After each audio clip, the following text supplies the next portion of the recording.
Danger Dolan. Back at the start of WoW, you couldn't just equip a weapon and use it. You had to visit your trainer and purchase the weapon's skill. Then you had to level it up to max before you could even start doing damage. And there were no training dummies either. You went out, you found a random mob, and you started wailing on it for a good 20-30 minutes.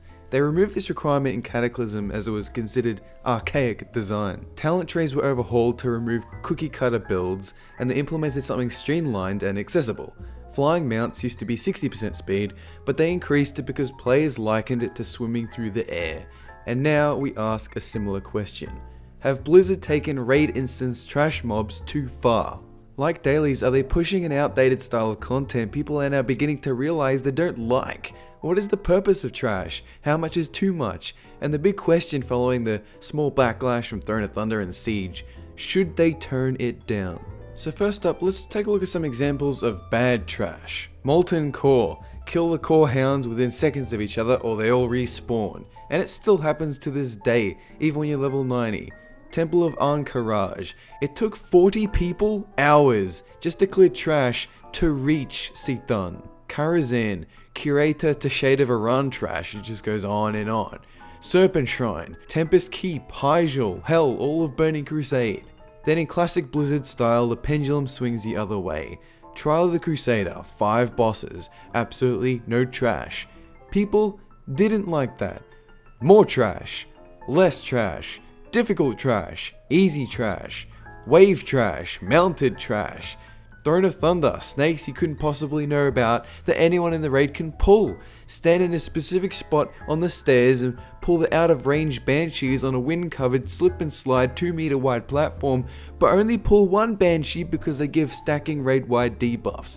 Horadon, a boss pretty much entirely composed of trash. Majira trash, loop de loop and avoid 90% of trash for no reason.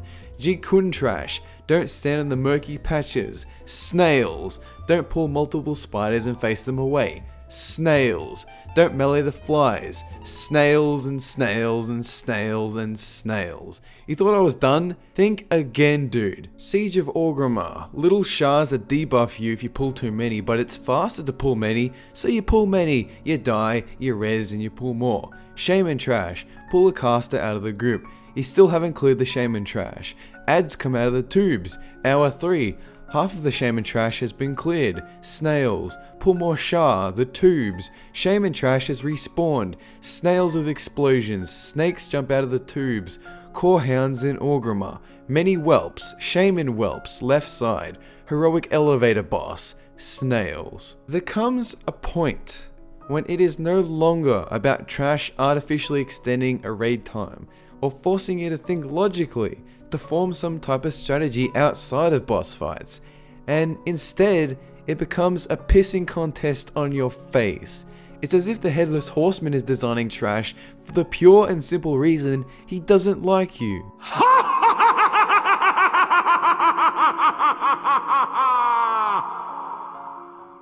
But there are lore reasons why there would be a lot of trash. Orgrimmar, for instance. We've seen Corcoran presence throughout all the Horde capitals lately, and it'd be strange to walk right into Orgrimmar during a massive siege and find it deserted.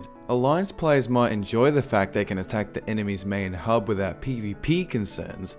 Of course, like all lore, you can always find ways to work around it. Maybe an airship bomb the city's interior and Corcoran soldiers are scattered.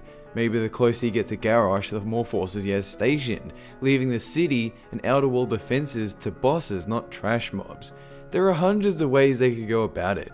Write all the excuses you want on slips of paper, shuffle them in a hat, pick one, and I'll tell you why that's bullshit. Trash, just like daily quests, are grindy, repetitive, boring content specifically designed to draw out your experience without a reward large enough to justify time spent. This is not a bad thing in all cases. Just look at the Terrace of the Endless Springs with only 2 sets of trash. The first one you zone in, and the watery respawn one set between the second and third boss. It helps break up the monotony, lets your brain relax after hours of constant boss pulls. It works. Trash, just like dailies, work in moderation, and they're only a problem when overused. So that's the entire issue here. They are being overused. And then you have another problem, they serve little purpose. I remember when Ulduar opened up and some of the trash in there used the same abilities as some bosses. That's clever, I thought to myself. They should do that with every trash. I could even point it out to someone else in my raid and be all like, boss will do that. Avoid that.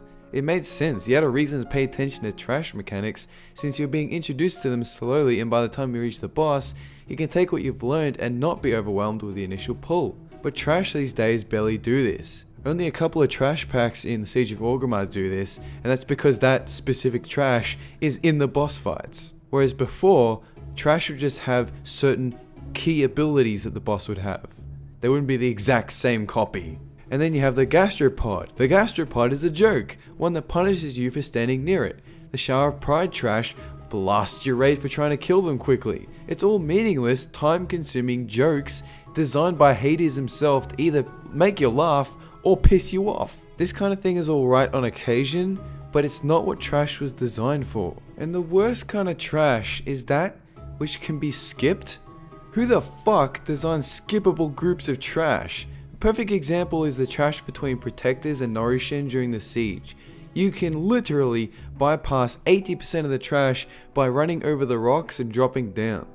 I can just imagine some schmo at Blizzard HQ spending multiple weeks designing and tuning all this trash, the art teams fleshing out the path and adding visual effects, then you can just jump over a damn hill and skip everything.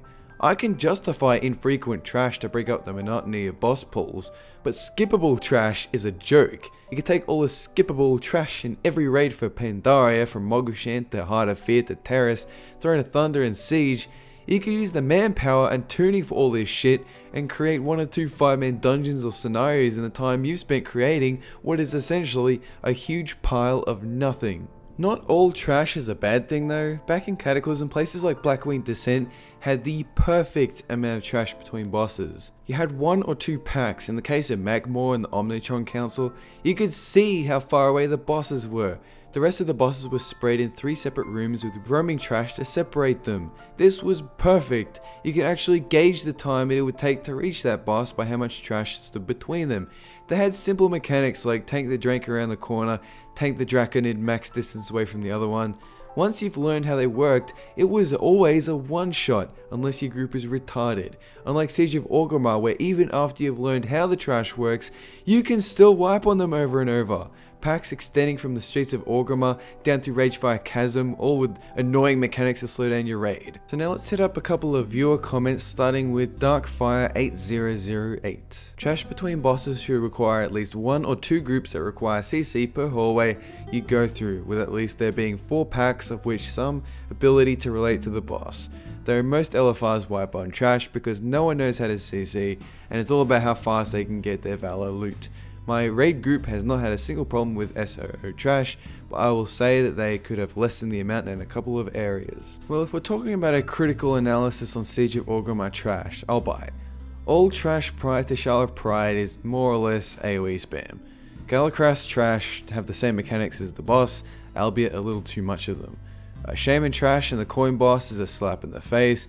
Nazgrim trash is absurd, catapults are a pain in the ass, casters can one-shot you if you're not interrupted, about 6 rogues focus down your raiders, shamans need to be pulled out one at a time, which is long and boring, the trash directly in front of Nazgrim is broken, mandatory despawning should never be a thing, whirlwind mobs piss off your melee DPS, by the time you reach the boss, half your team has forgotten why you're even there, Malkorok trash takes just as long to clear, and naturally, you ignore half of the room. Spoils trash? Don't even get me started. Thok trash is fine, although apparently bats can shoot missiles halfway across the dungeon. Siegecraft the Black Fuse trash, jumping out of the pipes, Jesus Christ in heaven. Like there wasn't enough trash already, now they gotta have 5 million of them hop out of fucking tubes. Paragon's trash, like Thok trash, more or less fine. I like how you can show off some of the boss's abilities as you go. Garrosh trash, now suddenly, out of the blue, you need to use CC. 13 bosses. No CC, but now, oh yes, you'll need it. Give me a break. CC is good, but not when you spring it out of nowhere for one area of trash. Like Darkfire says in his comment, you need at least 1 or 2 CC groups per hallway, or else people won't even have CC abilities on their hotbar. In addition to Thok and Paragon's trash, I like that Galakras and Nazgrim trash introduce the same abilities as seen in their boss fight, but when you dump in that much trash between bosses, my compliment goes out the window. Overindulgence, oversaturation, always leads to bloat, burnout, and negative feedback. Now we have a comment from Whitehorse Productions. I think trash is a good way to pace a raid team. Watering down the trash mobs a little bit couldn't hurt, but I think that trash serves as a good way for your team to develop rhythm and sing together. It's also a very good way to give introductory experiences to boss fight mechanics while not doing the boss fight itself. As a raid leader and GM, I actually find trash to be a good cooldown between boss attempts for my raiders, even though there's definitely parts of MOP where it's too much. I totally agree, boss fights can get stressful, I think we can all attest to that. Trash pools are a great excuse for banter and strat discussion between your fellow raiders. Trial of the Crusader sucked in that you had no downtime, no elbow room for chatting without sacrificing time for boss pulls. I might have a lot of negative things to say about trash, but there's no way I'd be arrogant enough to claim that removing them entirely would help the game. That's bullcrap. But the only way a game can improve is if the player base gives feedback, tells the developer how they feel. And judging by all the comments I received, the overwhelming response has been that trash in itself is positive, but too much trash and we all start to question its purpose. I do not want to see trash go the same route as daily quests. The devs can't even implement those anymore because dailies have developed a stigma. The oversaturation at the start of Pandaria led to burnout, which led to negative feedback, which led to campaigns against them, which led to their removal. Dailies on their own aren't that bad, they were just used in this one scenario poorly, and the same can be said of trash mobs. Now I'm just one voice, 10, maybe 20,000 people watch this video, but nothing will change. Just because we feel trash is being overused, turned into jokes like the gastropod, that doesn't mean feedback is reaching the devs. The only reason dailies reached their ears is because they were around for so long. There was such a wall for people to climb that people had no other choice except to complain. But since trash is only seen maybe a few times a week, most people can work around their ridiculous mechanics now, they stop complaining on the forums. Which means the devs think people don't actually mind clearing this retarded amount of trash. And that sucks, man. Maybe one day they'll put in so much trash, like 17 packs of trash between bosses, that forum posters will finally cause an uproar, then the pendulum will swing back to Trial of the Crusader, and I'll be right here complaining there isn't enough trash anymore. The circle of life continues. That's it for this discussion. As for next week's topic, it's going to be huge! I'm going to discuss Warlords of Draenor in great detail. I want to discuss every feature, whether or not it's going to shape up to be a decent expansion or not. So what I want you guys to do, I'll leave comments about thoughts on features, such as the boost to 90, new character models, the dungeon experience, the raids, the dance studio, the end boss, the release date, the gear changes, the item squish, the playable ogres possibly, and no they're not really, but professions. What about professions? What are we doing about them? Nothing apparently. So tell me, what are your thoughts on every single facet of the next expansion? It's gonna be good, it's gonna be bad, that's it. Have a good one.